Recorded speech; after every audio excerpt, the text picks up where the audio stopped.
यह है भागवत। ये भागवत पूरे देश के अंदर बड़े जोर और उल्लास के साथ सुनाया जाता है, लाखों रुपया खर्च किया जाता है, करोड़ों रुपया, और इतनी मोटी मोटी दक्षिणा ये पंडित लोग लेते हैं। और भागवत पुराण के अंदर सिर्फ लीलाओं का जिक्र है, खूब सारी लीलाएं हैं गोपियों के साथ, असली लीलाएं भी है जो एक धार्मिक मंच पर, मर्यादा के मंच पर कहना उचित नहीं है। तो भागवत कार ने भगवान कृष्ण की कीर्ति को कलंकित करने के सिवाय कुछ नहीं किया है। अगर भगवान कृष्ण का ओरिजिनल अगर जीवन चरित्र पढ़ना है तो महाभारत में पढ़िए। शूरता, सूर्य, शौर्य, वीरता और पराक्रम की पराभव स्थिति थी, और उन्होंने इसी कारण तो धर्म धर्म की रक्षा के लिए मैन संस्थापक बने थे। तभी तो कहा यदा यदा ही धर्मस्य। कार्यक्रम पूर्ण हुए और हम आगे के कार्यक्रम की शुरुआत करते हैं। तो जैसा कि आप जानते हैं कि आप भगवान कृष्ण का जन्मदिन है, श्री कृष्ण जन्माष्टमी। आज ही के दिन उस महामानव का जन्म हुआ था, और जिसने अपने कर्तव्यनिष्ठ कर्मों से इतिहास के स्वर्णिम पृष्ठों पर अपनी एक गहरी छाप छोड़ी है। जैसे अंतरिक्ष में ध्रुव तारा अटल है, वैसे ही भगवान श्री कृष्ण का इतिहास, उनकी कर्मण्यता, उनका पुरुषार्थ अटल है। हमारी वैदिक संस्कृति हो, सनातन संस्कृति हो, या हमारे संपूर्ण पौराणिक हिंदू समाज की बात करें, तो दो महापुरुष ऐसे हैं जिनको हम वैदिक संस्कृति का आधार स्तंभ मानते हैं। एक तो मर्यादा पुरुषोत्तम श्री राम, जिनका जन्म त्रेता युग में हुआ था, और एक योगेश्वर भगवान श्री कृष्ण, जिसका जन्म लगभग आज से 5200 वर्ष पूर्व द्वापर युग के अंत में हुआ था। कहा जाता है कि उससे 1000 वर्ष पहले तक, ऋषि दयानंद लिखते हैं कि वेद विद्या का लोप होना शुरू हो चुका था। वेद विद्या के लोप होने के बाद कई मान्यताओं ने जन्म लिया, ऋषि मुनि पैदा होने बंद हो गए, उनका विचार बंद हो गया, तो धीरे धीरे विलासिता और पराधीनता ने जगह लेना शुरू कर दिया। तो उस समय ऐसे विकट परिस्थितियों में भगवान श्री कृष्ण का जन्म हुआ था। तो आज हम पूरे अपने हिंदू समाज की बात करें तो भगवान कृष्ण का नाम आते ही सबसे पहले जनमानस के दिमाग में आएगा मुरली वाला, रास रचाने वाला, गोपियों के संग क्रीड़ा करने वाला, माखन चुराने वाले और नृत्य करने वाले। आम जनमानस में भगवान कृष्ण के प्रति लगभग यही धारणा है। और आप जब देखेंगे आज जितने भी भारत के अंदर मंदिर हैं, इस्कॉन वालों के, तो भारत के बाहर भी बहुत मंदिर है, लगभग कम से कम 20-25 देशों में मंदिर बने हुए। उन सभी मंदिरों में आज के दिन विशेष उत्सव आयोजित होगा। एक बालक को कृष्ण बनाया जाएगा और एक बालक या बालिका को राधा बनाया जाएगा, उसके श्रृंगार में रंगा जाएगा, और फिर उन बाल क्रीड़ाओं को किया जाएगा, और फिर मटकियां फोड़ी जाएगी, हर्षोल्लास किया जाएगा और नृत्य किए जाएंगे। और बड़े बड़े आज कथावाचकों के पंडाल में भी ये कृत्य होंगे। देखिए, महापुरुषों की बाल लीलाओं को रूपांतरित करना, उन्हें नाटक का रूप देना अच्छी बात है, बुरी बात नहीं है, उससे कई चीजें सीखने को भी मिलती है। मगर अतिशयोक्ति तब हो जाती है जब जो घटनाएं भगवान श्री कृष्ण के साथ घटी ही नहीं, उनको बहुत बड़ा चढ़ाकर प्रस्तुत किया जाता है, तब अतिशयोक्ति होती है, तब उस महापुरुष का अपमान होता है। आज बड़े बड़े कथावाचकों के पंडाल में कोई सुदर्शन चक्रधारी श्री कृष्ण की शिक्षा कोई नहीं देगा। कैसे उन्होंने धर्म की स्थापना की थी, ये शिक्षा कोई नहीं देगा। सारे के सारे राधा रानी के साथ कैसे नृत्य किया था, कैसे झूठ बोला था, कैसे माखन खाया था, ये सारी की सारी घटनाएं होती है। तो आज हम एक तुलनात्मक अध्ययन करेंगे। महर्षि दयानंद ने लिखा है कि भगवान श्री कृष्ण का अगर चरित्र पढ़ना है तो महाभारत में पढ़िए। उनका जीवन चरित्र महाभारत में अति उत्तम है। जन्म से लेके मृत्यु तक आप इतिहास पेन उठा के देखेंगे ना, जन्म से लेके, ये तो बोल रहे बालकपन में किए होंगे, जबकि ऋषि दयानंद लिखते हैं कि जन्म से लेके मृत्यु तक और जीवन से लेके मृत्यु तक जो सदा सत्य पर अडिग रहता है, असत्य भाषण नहीं करता, मिथ्या भाषण नहीं करता, उसको आप्त महापुरुष कहा जाता है। आप्त महापुरुषों की संज्ञा करोड़ों में, अरबों में एक आदमी को मिलती है। तो ऋषि दयानंद की दृष्टि में श्री कृष्ण आप्त महापुरुष थे। तो आइए आज महाभारत के कृष्ण और भागवत पुराण और पुराणों के कृष्ण के बीच में थोड़ी सी तुलनात्मक चर्चा करेंगे। और हमें यह तय करना है कि हम कौन से श्री कृष्ण की पूजा करते हैं, जो उनका वास्तविक स्वरूप महाभारत में है ये, या फिर उनकी जो काल्पनिक कथाओं के माध्यम से ये कथावाचक आज प्रस्तुत कर रहे हैं। तो आज हम थोड़ी सी चर्चा करेंगे। अब पूरे हमारे हिंदू समाज सनातन धर्म का मानना है कि भगवान श्री कृष्ण तो ईश्वर के अवतार थे, और अवतार के लिए कुछ भी असंभव नहीं होता, और उन्होंने लीलाएं भी की, सब कुछ किया, उनको दोष नहीं लगता, और अवतार थे तो उन्होंने रास भी किया। और हम जब भगवान कृष्ण की बात को करते हैं, उनके श्रीमुख से जो वाणी निकली है उसका नाम है श्रीमद् भगवत गीता। उन्होंने कहा है कि यदा यदा ही धर्मस्य ग्लानिर्भवति भारत अभ्युत्थानम अधर्मस्य त्रिजाम्यम त्रिजाम्यम परित्राणाय साधुना विनाशाय च दुष्कृत धर्म संस्थापनार्धार्य संभवानी युगे युगे। कि जब जब धर्म की हानि होती है तब तक मैं आता हूं। हालांकि कुछ टीकाकारों ने, भाष्यकारों ने संस्कृत व्याकरण का ज्ञान न होने की वजह से कुछ मिलावटी व्याख्या कर दी है। यहां पर भगवान श्री कृष्ण का आशय यह है कि भगवान मुझे इस धरती पर बार बार भेजे, जब जब धर्म की हानि होती है तब तक मैं आना चाहता हूं, जब तक साधुओं पर अत्याचार होता है तब तक मैं आना चाहता हूं। यह भगवान श्री कृष्ण के वचन है। चलो ये भी मान लेते हैं पुराणकारों के अनुसार कि भगवान कृष्ण ने खुद ये शब्द बोले हैं और वे बार बार अवतरित होते हैं। तो भगवान श्री कृष्ण ने कभी ऐसा नहीं कहा कि मैं रास रचाने के लिए अवतार लेता हूं, या मैं माखन चोरी करने के लिए अवतार लेता हूं, या फिर मैं मंच पर नाचने के लिए अवतार लेता हूं। ऐसा कहीं नहीं लिखा। क्या लिखा है? धर्म की जब रक्षा होगी, रक्षा करने के लिए मैं अवतार लेता हूं, या मैं आता हूं, साधुओं की रक्षा के लिए आता हूं। और ये कहते हैं सामर्थ्य को दोष नहीं। एक भागवत कथा में एक प्रसंग आता है, जब राजा परीक्षित सुखदेव मुनि से कथा सुनते हैं, तो राजा परीक्षित ने सुखदेव मुनि से कहा कि मुनि श्रेष्ठ ये बताइए, भगवान कृष्ण तो ईश्वर के अवतार थे, तो उन्होंने ये लीलाएं क्यों की? गोपियों के साथ नाचना, राधा रानी के साथ प्रसंग करना, कुब्जा के साथ ये करना वो करना, ये सब क्यों किया? तब सुखदेव मुनि कहते हैं कि समर्थ को दोष नहीं होता। जो समर्थ है उसको दोष नहीं है, वो कुछ भी करे उनको दोष नहीं लगता। और सुखदेव मुनि की भागवत कथा की इसी प्रसंग की वकालत रामचरितमानस में तुलसीदास जी ने भी की। समर्थ को ना दोष गोसाई, ऐसा कुछ लिखा है।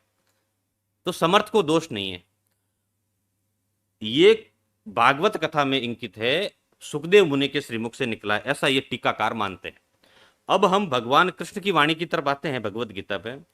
तो वो कहते हैं लगभग 5वें अध्याय में कि त्रिलोक में करने के लिए मेरे पास कोई कर्म है ही नहीं, यानी कि मैं जीवन मुक्त हूं, फिर भी आने वाली पीढ़ी भ्रमित ना हो, कर्तव्य कर्म पर अडिग रहे, इसलिए कर्म कर रहा हूं। क्योंकि श्रेष्ठ पुरुषों का आचरण आने वाली पीढ़ी का सिद्धांत बन जाता है।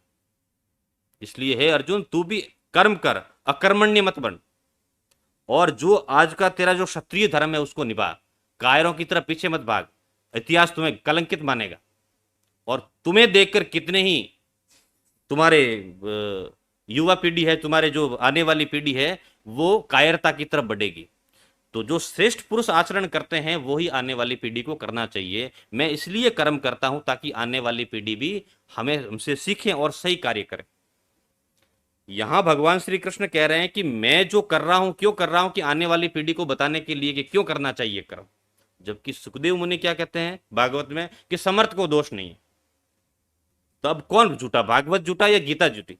भगवान श्री कृष्ण के मुख से जो जो वाणी निकली है उनकी ये लोग वकालत नहीं करेंगे।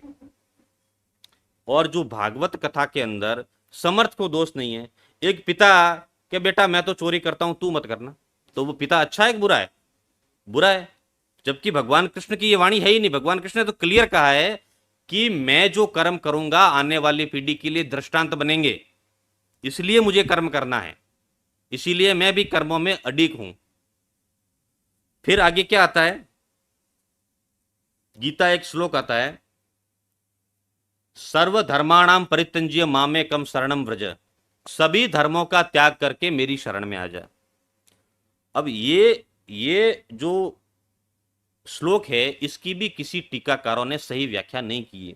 जो संस्कृत व्याकरण को जानते हैं, जो महाभाष्यम या अष्टाध्यायी के प्रकांड विद्वान हैं, उनको ये पता है कि जहाँ धर्मान शब्द का अर्थ है, यहाँ पे अ आया है, अधर्मान, और व्याकरण के कारण अधर्म का अलोप हो गया है। ऐसा ऋषि दयानंद मानते हैं। उन्होंने सत्यार प्रकाश के 11वें समोल्लास में यह पंक्ति का उद्गृत भी किया है। तो यहां पे सर्व अधर्मानान परितंज्य मामे कम शरणम ब्रज, कि सभी अधर्मों का त्याग कर, नपुंसकता का त्याग कर, ये कायरता का त्याग कर, जो तेरे को अधर्म ने जकड़ लिया है उनका त्याग कर और अब धर्म की तरफ बढ़। अगर ये बात मान लेवे कि सभी धर्मों का त्याग कर, तो वहां पे तो कोई मत संप्रदाय थे नहीं, वो तो क्षत्रिय धर्म याद दिला रहे थे। तो क्षत्रिय धर्म का भी त्याग कर ले, मानव धर्म का भी त्याग कर ले, नहीं, यहां अधर्म का त्याग करने की बात हुई है।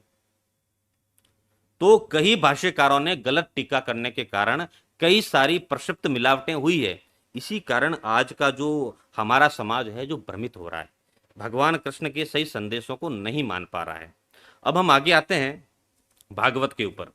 जिस भागवत महापुराण की चर्चा पूरे देश में चलती है और लाखों रुपया खर्च करके भागवत की कथाएं को कराया जाता है, वो भागवत लिखी किसने? राजकुमार जी, क्या मानते हैं लोग? वेद व्यास जी ने लिखी है। अष्टादश पुराणानि कृते सत्यवती पुत्रे, मतलब 18 पुराण जो है भगवान वेद व्यास जी ने लिखे। अब देखिए ब्रह्म पुराण क्या कहता है कि ब्रह्मा जी ने वेदों से भी पहले 18 के 18 पुराण लिख दिए थे। अब देखो दो विरोधाभास हो गया। एक बार तो कहते हैं कि 18 पुराण वेद व्यास जी ने लिखे, और ब्रह्म पुराण खुद कहता है, मैं नहीं कहता, मेरी वाणी नहीं है, ये ब्रह्म पुराण के ब्रह्मखंड का एक श्लोक है जिसके अंदर लिखा है ब्रह्मा जी ने वेदों से भी पहले 18 पुराणों को रच दिया था। और अब देखिए भविष्य पुराण क्या कहता है। भविष्य पुराण कहता है हर एक एक पुराण का एक एक ऋषि है। यहां पे 3 बार विरोधाभास हो गया। और भागवत में लिखा है, ये पुराण तो आज यहां भी लड़ रहे हैं कि कौन किसने लिखा है। अब सुखदेव जी ने राजा परीक्षित को कथा सुनाई। ये भागवत पुराण के अंदर सब होता है कि भागवत कथा सुन के परीक्षित की मुक्ति हो गई थी। भागवत कथा में भगवान श्री कृष्ण का जीवन चरित्र है, ऐसा ये लोग पढ़ाते हैं। सुखदेव मुनि ने राजा परीक्षित को कथा सुनाई। अब राजा परीक्षित कौन थे? अर्जुन के पौत्र और अभिमन्यु के पुत्र सुभद्रा के गर्भ से पैदा हुए थे, यानी कि अर्जुन की भी तीसरी पीढ़ी, यानी कि भीष्म पितामह की चौथी पीढ़ी, 5वीं पीढ़ी। अब भीष्म पितामह महाभारत के शांति पर्व के अंदर मोक्ष धर्म पर्व है, उसके अंदर अध्याय 333 है। उसके अंदर लिखा है भीष्म पितामह जब सरसैया पर पड़े पड़े युधिष्ठिर को धर्म की शिक्षा दे रहे हैं, काफी दिन तक शिक्षा दी थी, लगभग 15-20 दिन तक धर्म की शिक्षा दी थी। तो उसके अंदर जब मोक्ष और समाधि पाद की बात आई, उस समय भीष्म पितामह कह रहे हैं कि भगवान वेद व्यास के पुत्र जो सुखदेव मुनि थे वो बचपन से ही विद्वान पैदा हुए थे, और बाल्यकाल आते आते तो उनकी समाधि का स्तर इस लेवल तक पहुंच गया था कि वो कई घंटों की समाधि लगाते थे, और समाधि अवस्था में ही उन्होंने मृत्यु का वर्ण किया था अपनी इच्छा से, और योगस्थ होकर अपनी मृत्यु का चयन किया था और ऊर्ध्वगमन कर गए थे। ये भीष्म पितामह लिख रहे हैं। भीष्म पितामह कह रहे हैं युधिष्ठिर जी से महाभारत के पर्व में, ये वेद व्यास जी लिख रहे हैं। और भागवत पुराण कहते हैं राजा परीक्षित तो चौथी पीढ़ी में आए, और सुखदेव मुनि ने राजा परीक्षित को कहानी सुनाई। अब सुखदेव मुनि तो 4 पीढ़ी पहले ही जा चुके थे अपने बाल्यकाल में। और यहां यह भी हो सकता है कि कुछ लोगों का ऐसा कहना होगा कि सुखदेव मुनि जो थे ये दूसरे सुखदेव मुनि हैं और वो अलग है, क्योंकि दोनों जगह वेद व्यास जी के सुपुत्र सुखदेव मुनि की बात हुई है, और वेद व्यास के सुपुत्र 2 नहीं थे, एक ही थे, सुखदेव मुनि। तो यहां पे देखो कितना बड़ा विरोधाभास है। महाभारत के अंदर 2 महापुरुष ऐसे हैं जो बचपन से ही विद्वान पैदा हुए थे। ऐसा अपने आर्य समाज के विद्वान पंडित भगवत दत्त जी रिचर्ड स्कॉलर है, जिन्होंने वैदिक वांग्मय का इतिहास लिखा है। उनका कहना है कि 2 महापुरुष महाभारत में ऐसे हुए जो बचपन से ही विद्वान पैदा हुए थे। एक तो वासुदेव श्री कृष्ण, भगवान श्री कृष्ण योगेश्वर, और दूसरे थे सुखदेव मुनि। इसीलिए तो भगवान कृष्ण ने 64 दिन के अंदर संपूर्ण विद्या को ग्रहण कर लिया था। कितनी तेजस्वी बुद्धि होगी। तो कुछ कर्म फल सिद्धांत और पिछले जन्म के संस्कार ऐसे होते हैं कि आप बचपन से ही कुशाग्र बुद्धि के पैदा होते हैं। तो दो महापुरुष ऐसे थे जो बचपन से ही विद्वान पैदा हुए थे, जिनकी ग्रहण शक्ति इतनी मजबूत थी कि एक बार जो चीज पढ़ ले वो जिंदगी भर भूलते नहीं थे।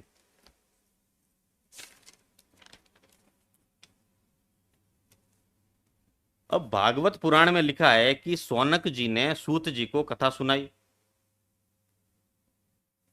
भागवत पुराण में सौनक जी सूत जी से कह रहे हैं भागवत पुराण के अंदर कि राजा परीक्षित की भागवत सुन के मुक्ति हो गई।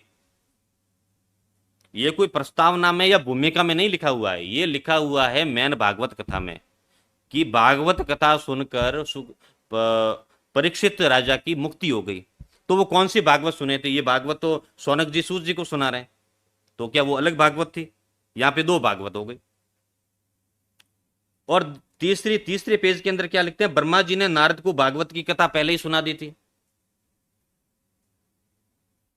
सुखदेव मुनि से जो परीक्षित जो सुन रहे थे उससे भी कई हजारों पीढ़ियां पहले। और सत्ता श्रवण की विधि उन्हें सनक आदि ने सिखाई नारद जी को। और फिर उसके पृष्ठ के नीचे क्या लिखा? राजा परीक्षित की मुक्ति की बात ब्रह्मा जी को बाद में पता चली। ये भागवत में ये मतलब इतनी बड़ी खिचड़ी हो गई है। यानी कि भागवत जो लिखी, हमारा ऐसा मानना है पूरे जितने भी आर्य समाज के विद्वान हैं कि भागवत लिखने वाला कोई एक नहीं था। शुरुआत में एक ने लिखी होगी, फिर कोई आया, फिर अपने हिसाब से जोड़ा, फिर आया, फिर अपने हिसाब से जोड़ा। किसी ने मूंग डाले, किसी ने चावल डाले, कोई आया तो कंकड़ पत्थर भी डाल गया। तो भागवत ऐसी खिचड़ी बन गई जिसके अंदर ऋषि दयानंद ने कहा है कि विष मिश्रित अन्न है। अगर कोई विद्वान महापुरुष पढ़ के उसके अंदर से विष निकाल के अमृत को ग्रहण कर सके वो बात सही है, मगर इतना विष भर चुका है कि इसको छोड़ना ही हमारे लिए उपयुक्त है। इसीलिए ऋषि दयानंद ने, उनकी आत्मा रोई। उन्होंने कहा कि भागवत को लिखने वाला अपनी उदर में मर गया होता तो श्री कृष्ण की कीर्ति इतनी कलंकित नहीं होती। ये शब्द क्रोध के नहीं है, ये आत्मग्लानि के अंदर से ऋषि का हृदय रो रहा है कि ऐसे महापुरुष की इन्होंने ये दुर्गति कर दी है। और यही भागवत, अब सुनिए आगे और भी मजेदार बात है। सनकादि ने नारद को जब भागवत की कथा सुनाई तो श्रोता कौन कौन थे ये सुनो। सप्त ऋषि, भृगु, वशिष्ठ, चलो बढ़िया बात है, आए होंगे, न्योता मिला होगा, आए होंगे, उसमें कोई नई अतिशक्ति नहीं है। अब लिखा है चारों वेद भी मनुष्य का रूप धर के भागवत सुनने आ गए। ये भागवत कथा में लिखा हुआ है, मेरे शब्द नहीं। 6 दर्शन भी मनुष्य का रूप धारण करके भागवत को सुनने आ गए। वियोग दर्शन, सांख्य दर्शन, सारे के सारे मनुष्य का रूप धारण करके भागवत कथा को सुनने आ गए। आर्यावर्त में जितने भी तालाब थे वो सब मनुष्य का रूप धारण करके भागवत को सुनने आ गए। जितने भी पर्वत थे वो सब भागवत की कथा सुनने आ गए, पंडाल में बैठ गए। 10 दिशाएं, 6 तत्व अनादि है ना, ईश्वर, जीव, प्रकृति और दिशा, काल और आकाश, जिसके अंदर 5 में परमाणु नहीं है, 5 में परमाणु नहीं है और 1 में परमाणु है प्रकृति, बाकी सब निराकार है। अब 10 दिशाएं भी आकार लेके मनुष्य का भागवत कथा सुनने आ गई। धरती पर जितनी भी नदियां थी वो सब स्त्री के रूप में, स्त्री का रूप धारण करके भागवत की कथा सुनने आ गई। देखो यह है भागवत। यह भागवत पूरे देश के अंदर बड़े जोर और उल्लास के साथ सुनाया जाता है। लाखों रुपया खर्च किया जाता है, करोड़ों रुपया, और इतनी मोटी मोटी दक्षिणा ये पंडित लोग लेते हैं। और भागवत पुराण के अंदर सिर्फ लीलाओं का जिक्र है, खूब सारी लीलाएं हैं गोपियों के साथ, असली लीलाएं भी है जो एक धार्मिक मंच पर, मर्यादा के मंच पर कहना उचित नहीं है। तो भागवत कार ने भगवान कृष्ण की कीर्ति को कलंकित करने के सिवाय कुछ नहीं किया है। अगर भगवान कृष्ण का ओरिजिनल अगर जीवन चरित्र पढ़ना है तो महाभारत में पढ़ी। शूरता, शौर्य, वीरता और पराक्रम की पराभव स्थिति थी, और उन्होंने इसी कारण तो धर्म की रक्षा के लिए मैन संस्थापक बने थे। तभी तो कहा यदा यदा ही धर्मस्य। अब बात आती है राधा के प्रसंग की। आप वृंदावन में चले जाइए, प्रेम मंदिर में चले जाइए, इस्कॉन में चले जाइए, जब जगह भगवान श्री कृष्ण के नाम का तो लोप हो गया है। जहां भी जाते हो आपको यहाँ पे गाल पे लगा देंगे राधे, यहाँ पे राधे राधे राधे राधे राधे, भगवान कृष्ण का कहीं नाम रहा ही नहीं। अब ये राधा कौन थी? भागवत कथाओं में राधा के नाम से नाचने वाले, राधा राधा बोलने वाले, उनको ये पता नहीं है कि पूरे भागवत के अंदर राधा शब्द कहीं नहीं है, कहीं नहीं है राधा शब्द। ये झूठ बोल रहे हैं। राधा का जिक्र आया है ब्रह्म वैवर्त पुराण में, और ब्रह्म वैवर्त पुराण इतिहासकारों का ऐसा मानना है कि लगभग 14वीं शताब्दी में रचा गया विधर्मियों द्वारा।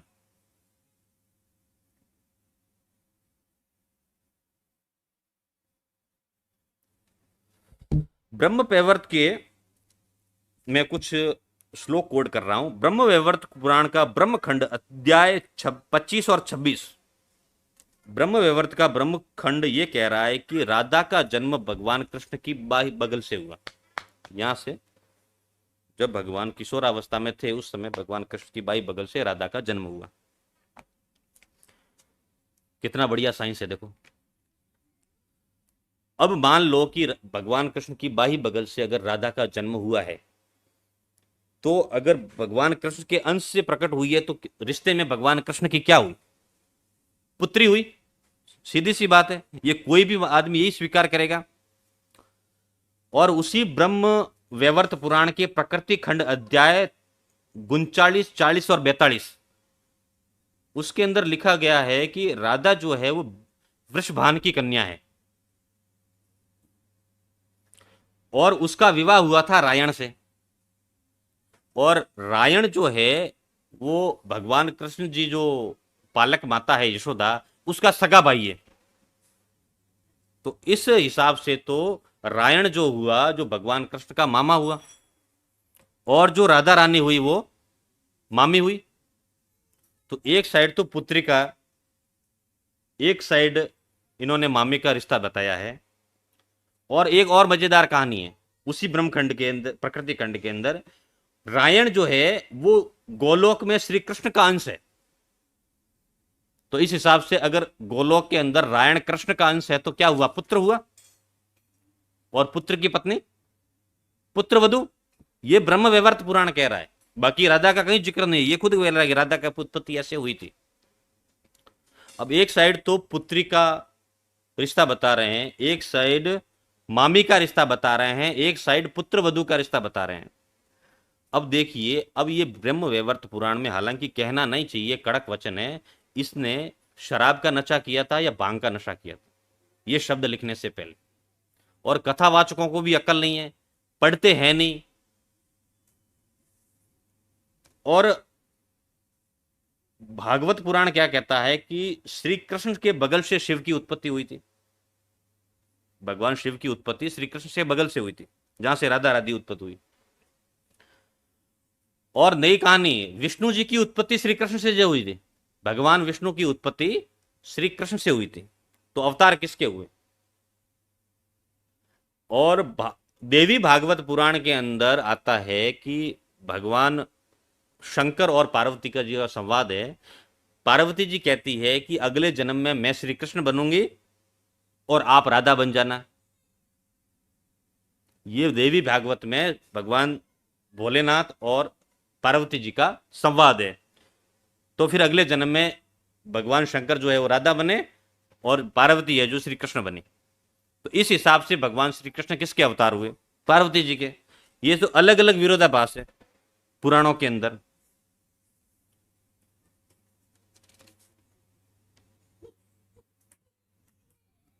और अवतार क्यों लिया जाता है? मान लो कि भाई अवतार लिया है तो अवतार क्यों लिया? धर्म की रक्षा के लिए। एक साइड तो कहते धर्म की रक्षा के लिए, जबकि देवी भागवत पुराण कहती है कि भृगु ऋषि ने जब विष्णु भगवान को श्राप दिया था तो और कहा था कि जा तेरा धरती लोक पे तेरा मनुष्य जन्म होगा, ये मेरा श्राप है।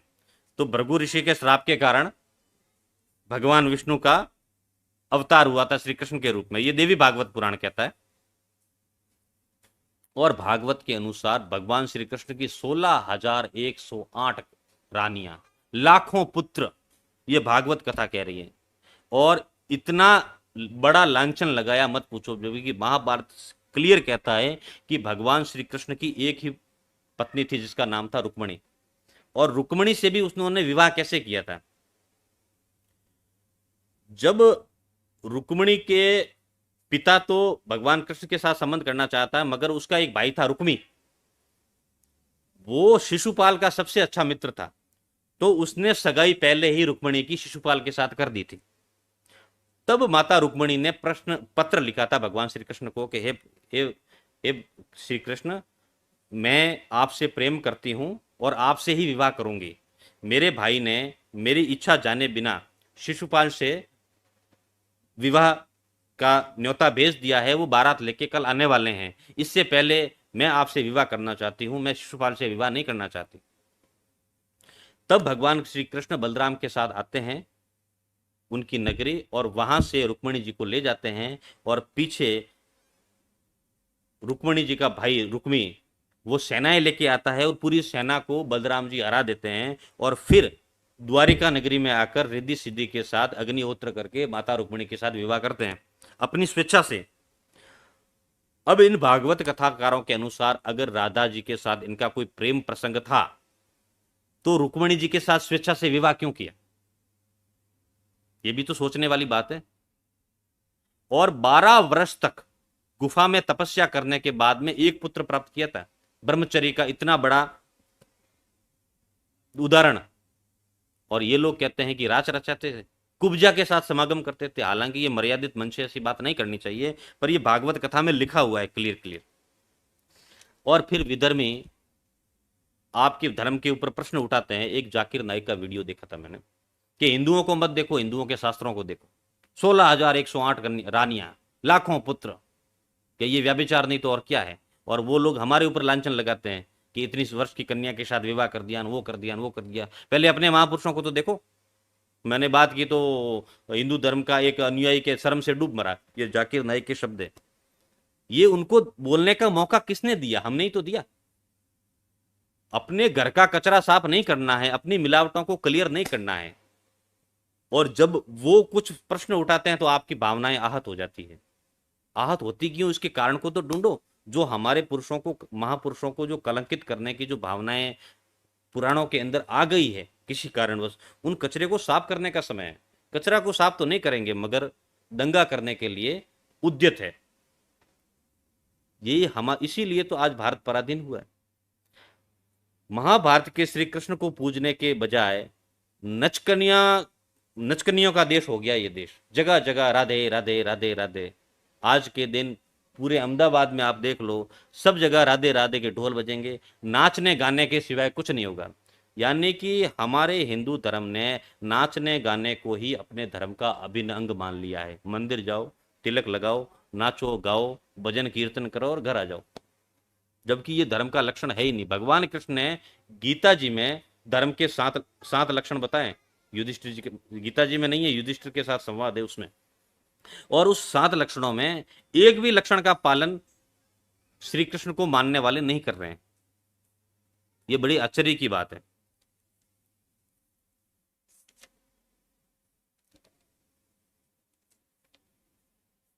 सबसे पहले ऋषि दयानंद ने सत्यार प्रकाश में लिखा था कि भागवत महापुराण जो है श्री वेद व्यास जी की रचना नहीं है, ये बोपदेव की है। और उसके बाद में और जुड़ता गया। तो इस तरीके से भगवान कृष्ण को कलंकित करने का काम भागवत पुराण ने किया है। ये सबसे पहले उद्यत महर्षि दयानंद ने किया था। और महर्षि दयानंद ने महाभारत में जो जीवन चरित्र है श्री कृष्ण का, वो पढ़ने के लिए उद्धृत किया, तभी भारत विश्व गुरु बन पाएगा। अब आगे देखिए, अब वास्तव में श्री कृष्ण जी की क्या योग्यता थी। जब राजसूय यज्ञ हुआ था युधिष्ठिर के इंद्रप्रस्थ में, जब भूमंडल के सभी राजा आए थे, उस समय भीष्म पितामह ने अग्रणी भूमिका निभाते हुए श्री कृष्ण जी को मुख्य अध्यक्ष बनाया था उस सभा का। कि उस समय ऐसी था कि जो वेद मतलब भगवान कृष्ण के बारे में भीष्म पितामह ये लिखे, वेद विद्यान जानानम, वेद विद्या के संपूर्ण पृथ्वी से ऋषियों के बाद सबसे बड़े जानकार हैं तो वह भगवान श्री कृष्ण हैं। इतने बड़े शक्तिशाली है कि जितने भी भूमंडल के आज यहाँ योद्धा बैठे हैं, एक बार भी ऐसा कोई नहीं जो भगवान कृष्ण से पराभूव नहीं हुआ हो या पराजित नहीं हुआ हो। इतने बड़े आज के इस समय में योद्धा हैं, इतने बड़े वेदों के जानकार हैं। तो आज की अग्र पूजा के सबसे बड़े अतिथि राजसूय युग में भगवान कृष्ण को बनाया जाता है। उस समय भूमंडल के सारे, महर्षि दयानंद ने सत्यार्थ प्रकाश में 11वें समूहलास में राजसूय यज्ञ में कौन कौन आए थे, बबुर, चीन का भगदत्त, अमेरिका का बबुरवाह, ये सब जितने भी पाताल लोग अमेरिका है, उन सब के राजा, भूमंडल के सारे राजा राजसूय यज्ञ में उपस्थित थे। और उस समय सबसे बड़े लीडर के रूप में भगवान कृष्ण को चुना गया था। और लीडर होते हुए भी भगवान कृष्ण ने कौन सा कार्य लिया कि मैं विद्वानों के और ऋषियों के पैर धोऊंगा, जो जो आगे। बोलो, इतना बड़ा सार्थक जीवन ये कोई नहीं पढ़ाएगा। भीष्म पितामह कह रहे हैं कि वेद विद्या के सबसे बड़े जानकर, अकर्म, सबसे बड़े कर्मठ योद्धा, और भूमंडल के उसके सामने आज तक कोई दिखाई नहीं देता ऐसा बड़ा योद्धा, ये भीष्म पितामह कह रहे हैं महाभारत के अंदर। और भागवत पुराण के अंदर ये बातें बिल्कुल नहीं लिखी हुई। और ये कहते हैं कि ये भागवत पुराण जो है वेद व्यास जी ने लिखा। और उस समय सबसे पहले किसी ने विरोध किया था तो शिशुपाल ने किया था। शिशुपाल ने कहते हैं कि 100 गालियां दी थी। और शिशुपाल जी के जो अभद्र भाषा का इस्तेमाल किया था उसमें भी ऋषि शिशुपाल ने ये कहीं नहीं कहा कि इसने कुब्जा के साथ समागम किया, गोपियों के साथ रास रचाया, ये नर्तज्ञ है, ऐसा नहीं। इसने अपने मामा कंस को तक नहीं छोड़ान, जरासंध को तक नहीं छोड़ान, सबको मार दियान। वृंदावन में कितने ही बेचारे कंस के सैनिकों को मारान, ये तो ग्वाला है, इसको कुछ नहीं आता, ये बहुत बड़ा लड़ाकू है, ये जब किसी को मार देता है, ऐसे ऐसे ऐसे। ये अपने बड़े भाई की गद्दी छीन के खुद बैठ गया, मतलब बलराम जी को गद्दी पर नहीं बिठाया था और बलराम जी की इच्छा से खुद गद्दी, द्वारिका की गद्दी पर, मतलब ऐसे ऐसे लांछन लगाए। मतलब शिशुपाल ने भी ऐसा कोई वर्ड इस्तेमाल नहीं किया जो आज के भागवत कथा में लिखा हुआ है। अगर उसमें से कोई भी एक अवगुण होता तो शिशुपाल जरूर कहता। फिर भी शिशुपाल की क्या स्थिति हुई, सुदर्शन चक्र 100 गाली तक सहन की, फिर 101 गाली होते ही दड़ उड़ा दिया। और आज अगर भगवान कृष्ण अगर वापस आ जाएं तो सबसे ज्यादा सुदर्शन चक्र तो इन मंदिरों पर और कथावाचकों पर चलेंगे। ये आप्त महापुरुष के बारे में क्या क्या हो रहा है आज। आज हम मानते हैं कि भगवान कृष्ण जो है, जो हम उनके वंशज हैं, उनके अंदर हमारा खून दौड़ रहा है। कोई भी अपने माता पिता के बारे में कोई ऐसी अभद्र बात सुनना पसंद नहीं करता। किसी के साथ ऐसी घटना हो जाती है कि भाई तुम्हारे पिता को हमने वहां वहां देखा, तो एकदम उग्र उठेगा कि मेरे पिता ऐसे हो ही नहीं सकते। और भगवान कृष्ण के बारे में हम ऐसे ऐसे लांछन लगाते हैं, हमें बिल्कुल लज्जा नहीं आती। तो इस तरीके से भगवान कृष्ण के बारे में बहुत कुछ जो है जो छुपाया गया।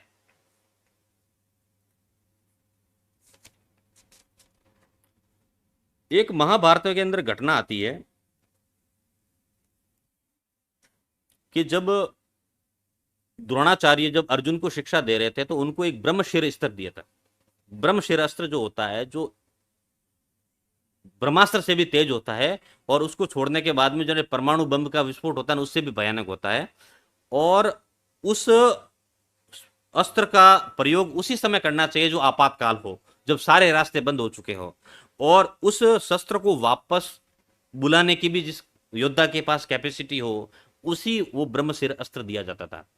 तो उसके लिए योग्यता क्या थी? पूर्ण जितेंद्रिय हो, पूर्ण पुरुषार्थी हो, महाशक्तिशाली योद्धा हो और अपनी बुद्धि पर संयम रखने वाला हो। उस योद्धा को वो ब्रह्मशिर अस्त्र मिलता था। तो द्रोणाचार्य ने वो ब्रह्मशिर अस्त्र अर्जुन को दिया। तो अश्वत्थामा बाजू में थे, तो उन्होंने कहा कि पिताजी मुझे भी ये अस्त्र चाहिए। कि नहीं बेटा, तुमको ये अस्त्र नहीं मिल सकता, ये पूर्ण जितेंद्रीय पुरुषों का काम है और मैं तुझे जानता हूं, तेरे बस की बात नहीं है। तू छोड़ तो देगा मगर इस अस्त्र को वापस नहीं बुला पाएगा। ऐसी टेक्नोलॉजी थी पहले कि भाई छोड़ा हुआ अस्त्र भी बिना वार किए वापस आ सकता था। तो पुत्र हट होता है, पुत्र हट के आगे द्रोणाचार्य भी धृतराष्ट्र की तरह थोड़े कमजोर थे, तो उन्होंने पुत्र हट के आगे नतमस्तक होकर ब्रह्मशिर अस्त्र उसको सौंप दिया बिना कुछ सोचे। अब अश्वत्थामा को यह पता चल गया कि छोड़ तो देंगे, वापस बुलाने की कैपेसिटी हमारे पास है नहीं, तो क्यों ना इस शस्त्र की अदला बदली कर दे, कोई ढंग का अस्त्र ले ले, ये किसी को दे दे। तब उन्होंने सब राजाओं के बारे में सोचा, फिर भगवान कृष्ण का विचार आया कि उनके पास एक बहुत ही बढ़िया शस्त्र है जिसका नाम है सुदर्शन, वो ले लेता हूं और ये उनको दे देता हूं। तब अश्वत्थामा द्वारिका नगरी गए, रथ लेकर पहुंचे, तो सभी ने आदर सत्कार किया, भाई गुरुपुत्र आया है, गुरुपुत्र आया है।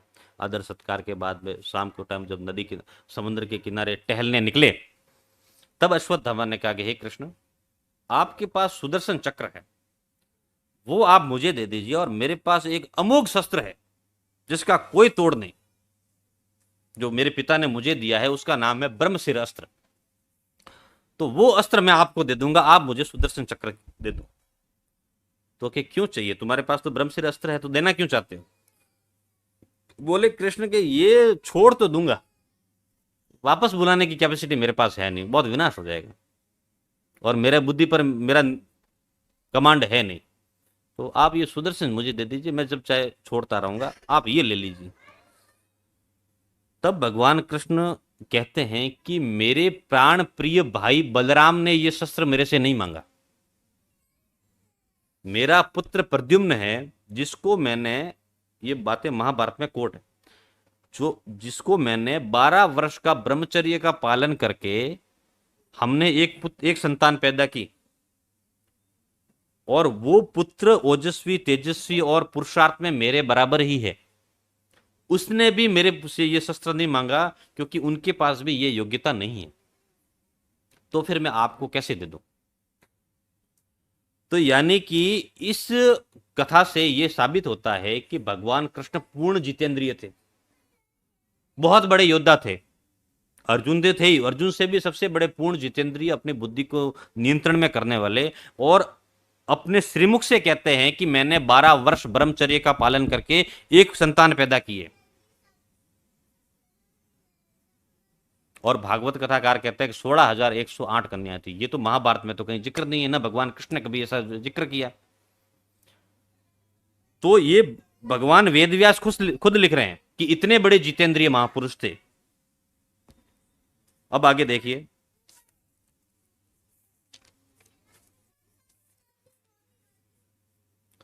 परीक्षित के जन्म के समय जब महाभारत का युद्ध खत्म हो रहा था, जब फिर अश्वत्थामा ने एक अमोघ शस्त्र छोड़ा था, ब्रह्मास्त्र, और उत्तरा के गर्भ को टारगेट किया गया था कि भाई मैं पांडवों के पूरे अस्तित्व का सर्वनाश कर दूंगा, उनका बीज भी रहने नहीं दूंगा धरती पर।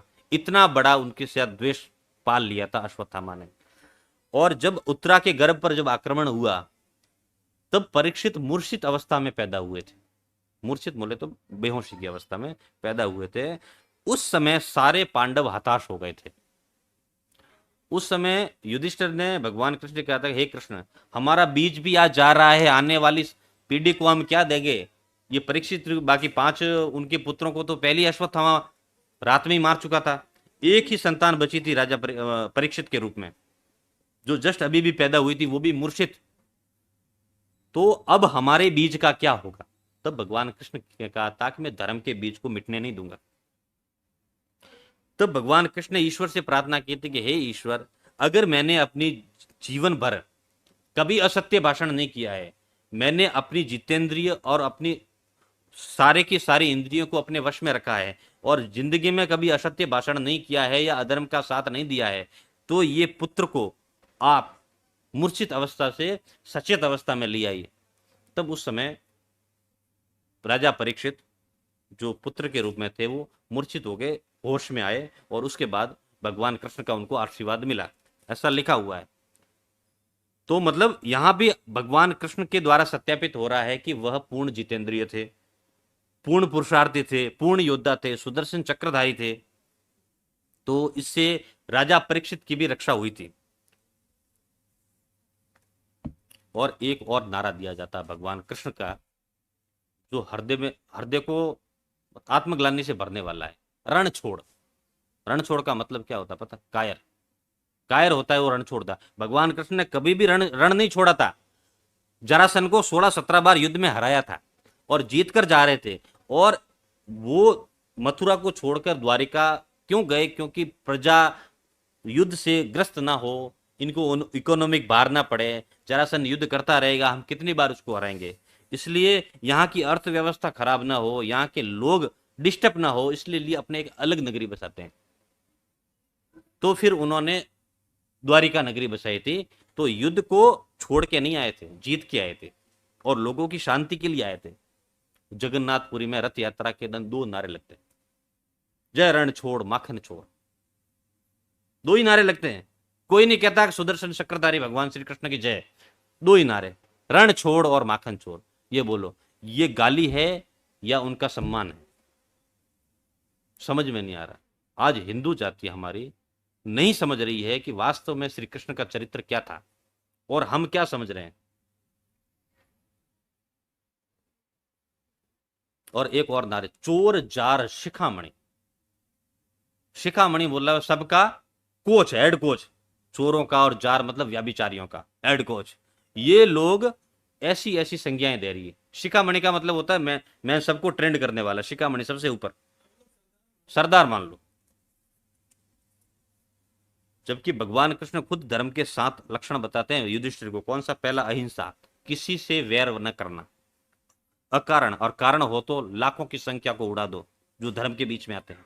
अकारण किसी से वैर मत पातो। शौच मतलब पवित्रता, अंदर की और बाहर की शुद्धता। अक्रोध, बिना कारण क्रोध नहीं। क्रोध कहते हैं कि क्रोध जो होता है जिसके अंदर जन्म लेता है वो उसका माता पिता है।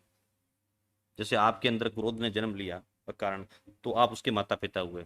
और बड़े महापुरुष कहते हैं कि जो क्रोध होता है जो अपने माता पिता को ही खा जाता है सबसे पहले। इसलिए अक्रोध। दयालुपन, समस्त जीवों के प्रति दया का भाव। दम, जितेंद्रिय। शम, मन को जीतने वाला। आर्द्रता, पूर्ण पुरुषार्थी। श्री कृष्ण की ये जो धर्म के 7 लक्षण बताए हैं, इन 7 लक्षणों में आज के जो हमारे सनातन धर्म के फॉलोवर हैं, भगवान कृष्ण के जो फॉलोवर हैं, उनमें हम भी आ गए। कितने लोग बांध रहे हैं? सिर्फ आर्य समाजी लोग जो भगवान श्री कृष्ण के शुद्ध स्वरूप को जानते हैं और श्री कृष्ण को मानते हैं और श्री कृष्ण की भी मानते हैं। बाकी कौन मानता है? और हम बात करें तो आप तो के खंडन कर रहे हो। खंडन भी जरूरी है, गलत बातों का खंडन बहुत जरूरी है। जब कपड़े, 1 मीटर कपड़े का जब खंडन करेंगे तब जाके शर्ट पैदा बनेगा। बिना खंडन के कुछ नहीं होती, वहां भी कैंची चलानी पड़ती है। तो असत्य बातों का खंडन होना चाहिए और सत्य बातों का।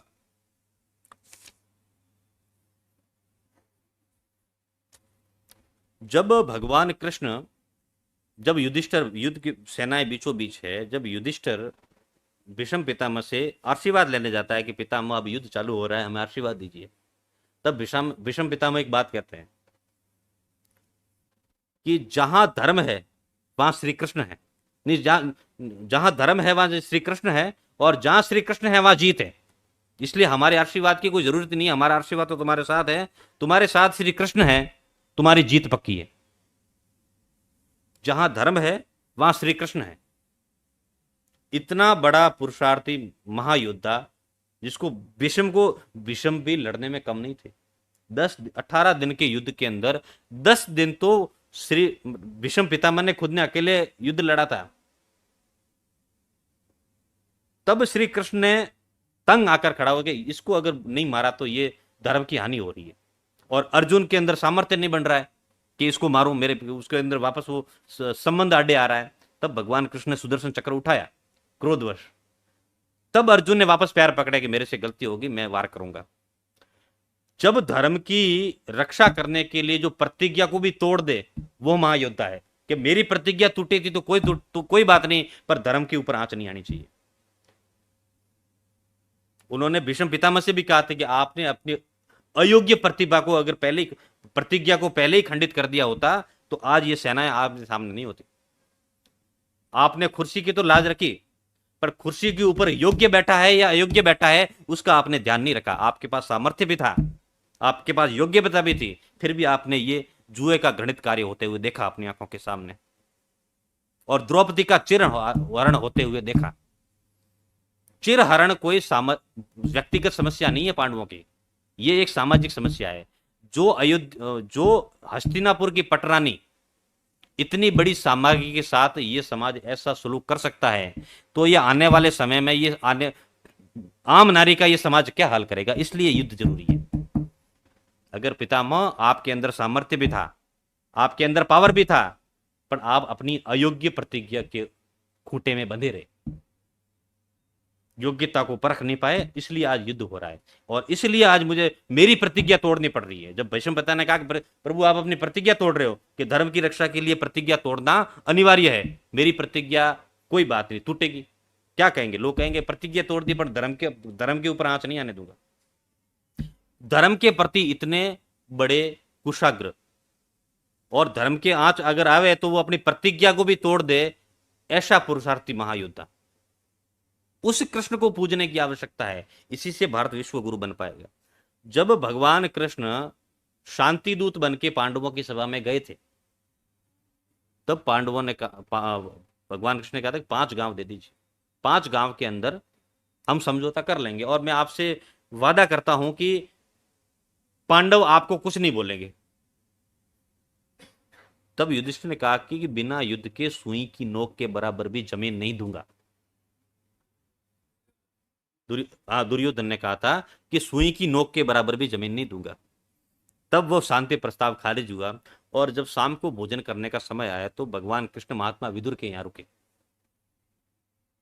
तो रुके तो दुर्योधन आया न्योता लेके, आपसे तो हमारी कोई दुश्मनी है नहीं, तो आप तो शांति दूत बन के आए हैं, तो आइए भोजन करते हैं। तो भगवान कृष्ण ने युधिष्ठिर, तो भगवान कृष्ण का जो पांडवों का शत्रु जो मेरा शत्रु, क्लियर बात, कोई लाग लपेट नहीं, कि जो पांडवों का शत्रु वो मेरा शत्रु। और अन्न ग्रहण 2 ही स्थितियों में किया जाता है, या तो मित्रता हो या आपत्ति हो। दुर्योधन, मित्र तू मेरा है नहीं और आपत्ति में मैं हूं नहीं, इसलिए मैं तेरा अन्न ग्रहण नहीं करूंगा। इतने बड़े राष्ट्रभक्त और क्लियर कट बात करने वाले, और धर्म के अंदर कोई लाग लपेट नहीं छोड़ने वाले, कि जो पांडवों का शत्रु जो मेरा शत्रु, भले तेरा और मेरा व्यक्तिगत दोष नहीं है, पर जो तू पांडवों का शत्रु है, धर्म का शत्रु, इसलिए मेरा भी शत्रु। जब भगवान कृष्ण का कुंती के साथ जो संवाद हुआ था, उसमें भगवान कृष्ण ने कुंती से कहा था कि बुआ कुंती, पांडव मेरे सगे संबंधी है, रिश्तेदार है, इसलिए उनका साथ नहीं दे रहा हूं, ये तुम्हारी भूल है। मैंने अपने सगे मामा कंस को मार दिया धर्म की रक्षा के लिए, तो मैं रिश्तेदारों का साथ नहीं दूंगा। तुम्हारे पुत्र धर्म पर है, इसलिए मैं उनका साथ दे रहा हूं। बाकी ये भूल जाना कि मैं तुम्हारे रिश्तेदार हो इसलिए, बाकी धर्म जहां हैगा वहां श्री कृष्ण होंगे। इसीलिए भीष्म पितामह ने कहा जहां धर्म है वहां कृष्ण है, और जहां कृष्ण है वहां जीत है। पांडवों ने द्रुत भी खेला, जुआ भी खेला, 13 वर्ष तक वनवास भी धारण किया, कुछ हासिल नहीं हुआ। जब शस्त्र उठाया, युद्ध हुआ, तब जाके फैसला हुआ। तो आज भगवान कृष्ण की पुरुषार्थ को, वीरता को जब देखते हैं, और आज की जो भौगोलिक स्थिति को हम देखते हैं, तो भगवान कृष्ण के उन गुणों को धारण करने की जरूरत है जो आज की भौगोलिक स्थिति में जो सही है। धर्म पे आंच नहीं आनी चाहिए, भले शस्त्र उठाना पड़े। आज बांग्लादेश के अंदर जो विध्वंसक घटना हुई इस्कॉन मंदिर की, मंदिर को तोड़ दिया गया, वहां के पुजारियों को, आचार्यों को, वहां के मठाधीशों को मार काट दिया गया, कोई बात बाहर नहीं आई। अगर भगवान कृष्ण की बात मानी होती और 10 ब्रह्मचारी शस्त्र लेके खड़े हो जाते, तो उनकी ताकत नहीं थी सूरों की तो मंदिर के अंदर घुस जावे। आपने ढोलक पकड़ा, पेटी पकड़ी, वाद्य यंत्र पकड़ा, नाचना पकड़ा, परंतु भगवान कृष्ण का सुदर्शन चक्र नहीं पकड़ा, उनके जो दिए गए जो शस्त्र नहीं पकड़े। अगर 10 ब्रह्मचारी भी, मैं कहता हूं, मंदिर के आगे शस्त्र लेके खड़े हो जाते और 2-4 को काट देते, तो उनकी हिम्मत नहीं थी मंदिर के अंदर घुसने की। ये पुरुषार्थ पैदा कौन करेगा? भगवान कृष्ण की ओरिजिनल शिक्षा लेने के बाद ही हम इस पुरुषार्थ को प्राप्त कर सकते हैं। भगवान कृष्ण कहते हैं अकारण किसी पे क्रोध नहीं करो और हिंसा मत करो, मगर अगर कारण हो तो लाखों का सर्वनाश कर दो, अगर धर्म के रास्ते में आते हैं तो। जो महाभारत के युद्ध में हुआ, कई बड़े बड़े राजाओं का सर्वनाश हो गया, कितने ही वेद के पंडित मर गए, कितने ही ऋषि मुनि मर गए, और वेद विद्या का वहां से अंधकार युग का चालू हो गया। वो भी धर्म की रक्षा के लिए जरूरी था। यहां तक कि यदुवंश की जो भगवान कृष्ण की जो सेना थी, वो भी दुर्योधन के साथ मिल गई थी, आधी से ज्यादा। ये गलत बात है। भगवान कृष्ण ने अपनी आधी सेना कौरवों को दे दी थी, ऐसा प्रसंग आता है। कोई भी अपनी सेना मरवाने के लिए नहीं देगा। उनकी भी इतना अंतरकलह बढ़ गया था कि वो भी आधी सेना कौरवों के साथ हो गई थी, फिर भी भगवान कृष्ण ने कोई कसर नहीं छोड़ी।